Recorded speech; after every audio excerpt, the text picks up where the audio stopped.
Fos-sur-Mer est une commune située au sud des Bouches-du-Rhône, entre la Camargue et la Côte-Bleue.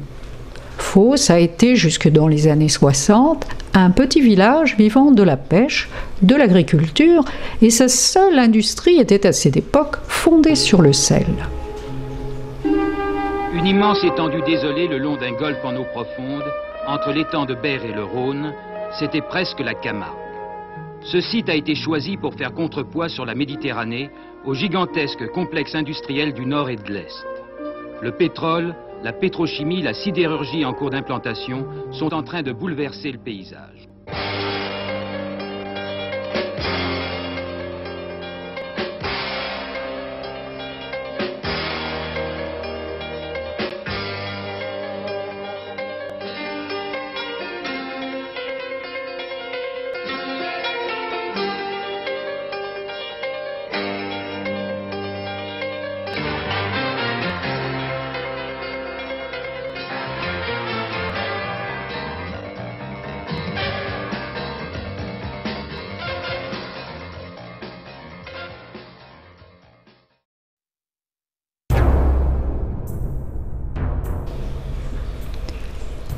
Le petit village d'origine existe toujours.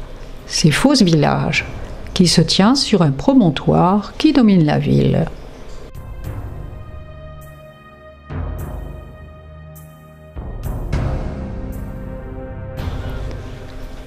On entre à Fos par une magnifique allée bordée de pins d'Alep centenaires, telle une haie d'honneur. On arrive ensuite au pied de l'Hauture, nom donné au rocher de Fos, qui du haut de ses 39 mètres domine toute la région et la ville.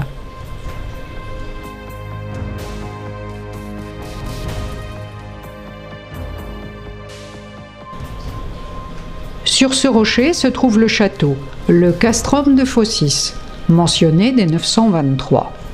C'est un des châteaux les plus anciens de la Basse-Provence.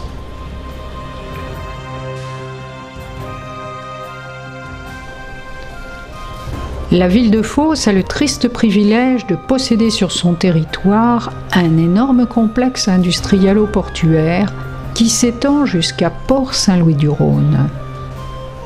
Géré par le port autonome de Marseille, il comprend une multitude de branches, terminaux portuaires géants, complexes sidérurgiques, raffineries de pétrole, stockage et incinération de produits chimiques, dépôts pétroliers, pour ne citer que les principales unités sur un total de 400 entreprises.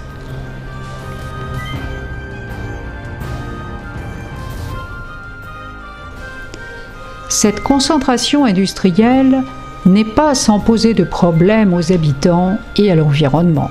De nombreux panneaux avec consignes et avertissements rappellent que 17 sites classés Seveso sont concentrés sur la ville et que le risque est permanent.